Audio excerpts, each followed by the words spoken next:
Hey YouTube, so it's been a couple weeks since I did an update. I just finished cleaning the tanks and did some trimming on the 30 gallon and the 200 gallon, both looking pretty good right now. To start off, got some kind of crappy news, sucks, about the rope fish. As a couple of you had commented on the last video, they jump and I need a top, which I had anticipated.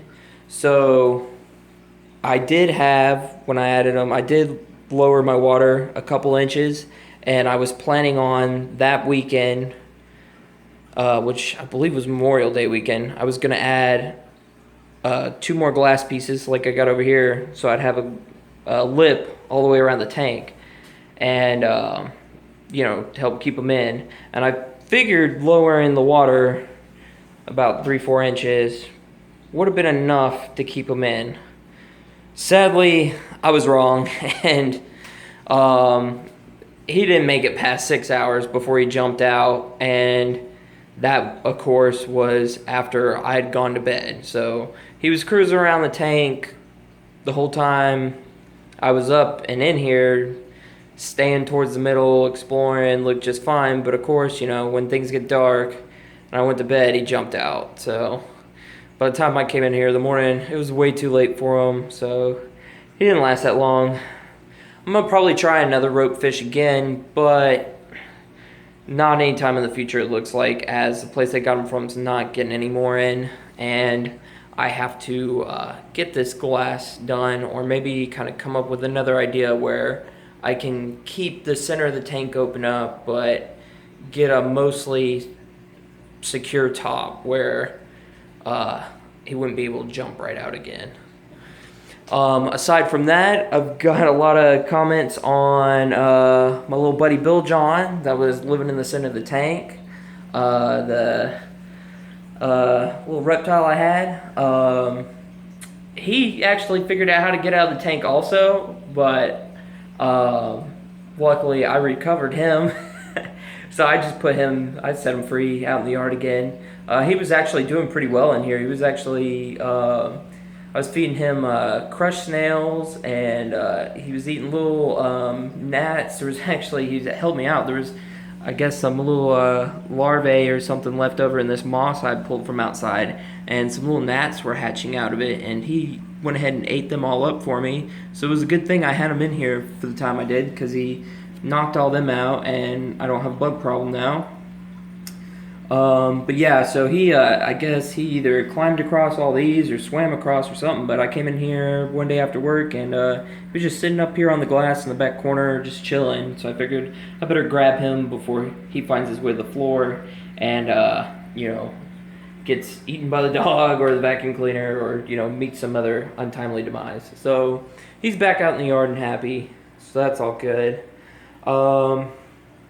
Some other changes. I did finish, as you can see, I've significantly trimmed up this top plant, and it finally looks cleaned up, nice, and it just looks good to me now, because it was crazy. I mean, this thing was growing all the way up here, and it was actually starting to grow. I already had a couple pieces that were way up over here, so it took some time to get it done in stages, so it wasn't so dramatic and over the top and just terribly hacked up looking, but I got it cut down quite a bit. Some new sprouts. All this is where I cut pieces off. This is all new growth, already shot up. You can see, like, right here is where I cut a piece off.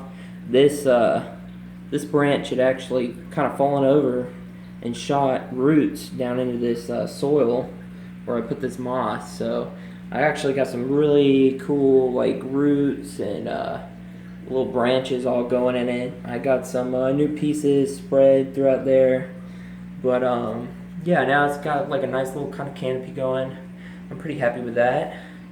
So got that trimmed up. I don't think this was done in the last video, but I took a lot of these plants down here and I tied them off to stones and driftwood and got the roots up out of the sand, and kind of made it easier so I can move them around and change them if need be.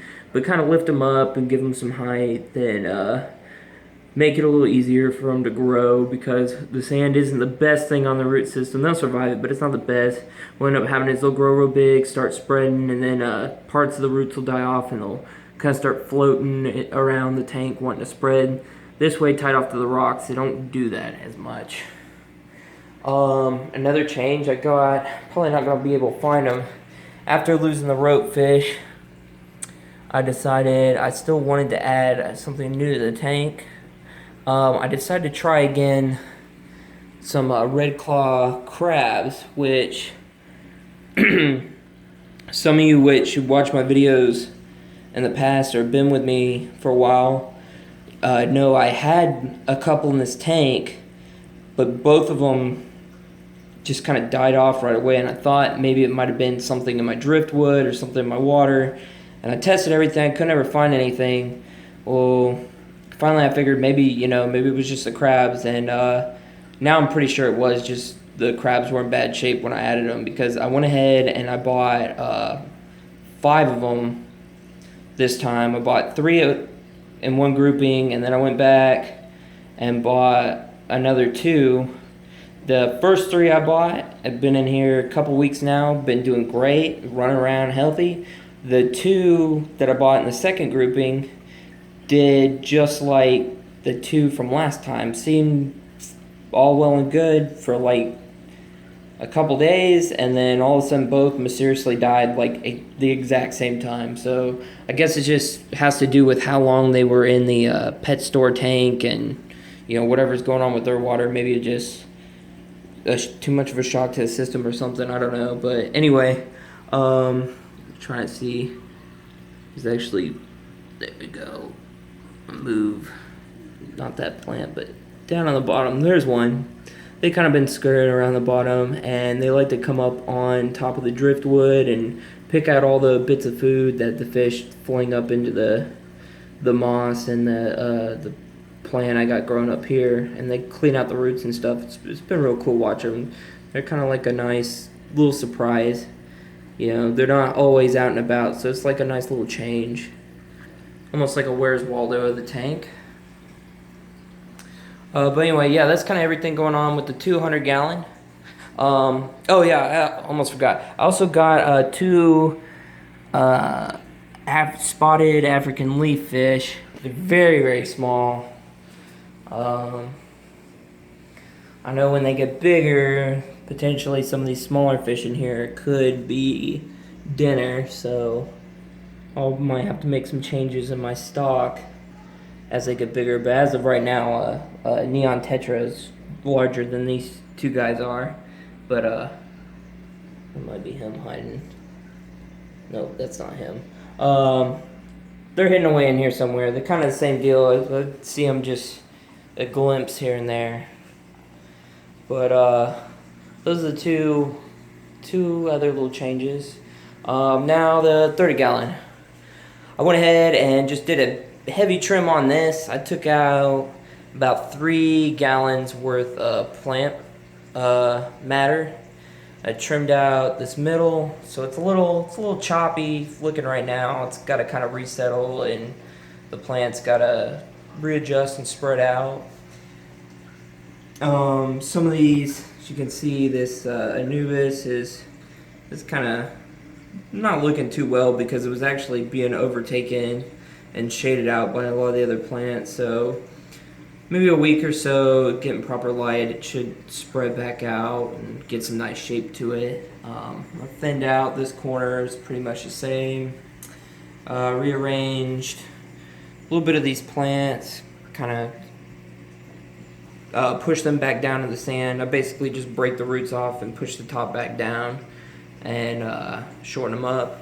The biggest change in this tank, which isn't really a big change, I pulled out, I believe it's called a roselet sword or something of the sort. Could be wrong.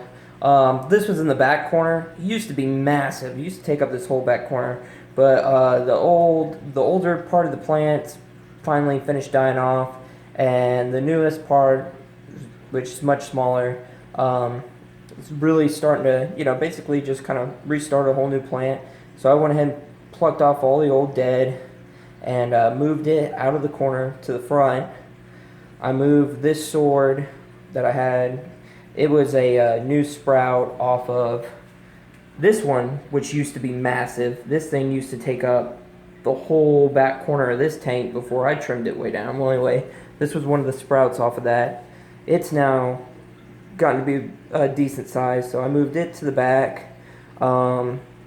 I trimmed this way down again because this was actually swallowed up this whole side. It had gotten out of control, so I just wanted a little tiny bit of it here. But I trimmed it back down, and I broke up some of this. I moved it back over here because I'd gotten it where it was just too much of it in a straight line across here.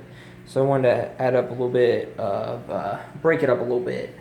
And then I moved some of the tall grass back a little bit behind the sword. I think I'm going to move some more of the tall grass over from the 200 gallon. I'm going to fill in a little bit more and maybe trim out some of these kind of scraggly pieces that are just kind of floating. And maybe adjust it a little bit more, but I think the basic layout I got right now, I'm pretty happy with. But like I said, it's kind of choppy and a little messy looking right now because I just did all this earlier, and like a lot of this on the bottom's real thin because the top was so shaded out and crowded out. Like this, I let it go so far. All this was actually growing above the, immersed above the water and out of the tank. The whole top was filled with just this plant. Most of this corner was filled with just this plant. A couple of them had sprouted or were blooming little purple flowers on them, and they were up touching the light. So it was blocking out quite a bit of light, and I hadn't been paying attention to it. So it's kind of some of the stuff you gotta watch. If you don't stay up on it, it can be bad.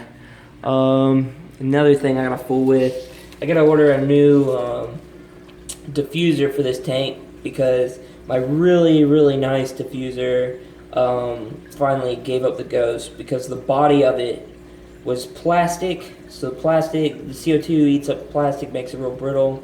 It finally gave out, so I threw one of my little spare ones on here, but as you can see, this thing's not doing much better than a freaking air bubbler. It's not really diffusing that CO2 too well, so it's not very efficient, so I gotta order another one of those, but it'll do for the time being.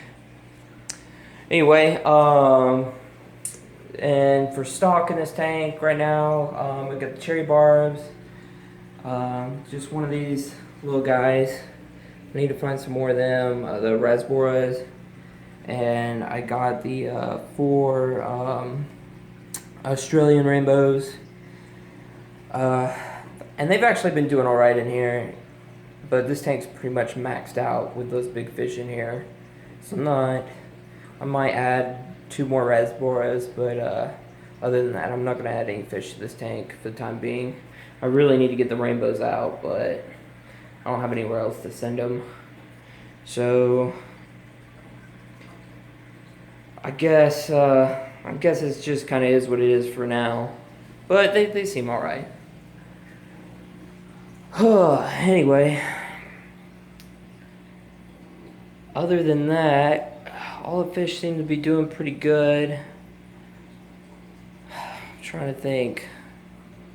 I guess that about covers everything. That not too much else has changed. Just basic maintenance and trimming, and a little bit here, a little bit there. And I don't really have any other big plans, so I guess I'll do it. This short update turned into a long update.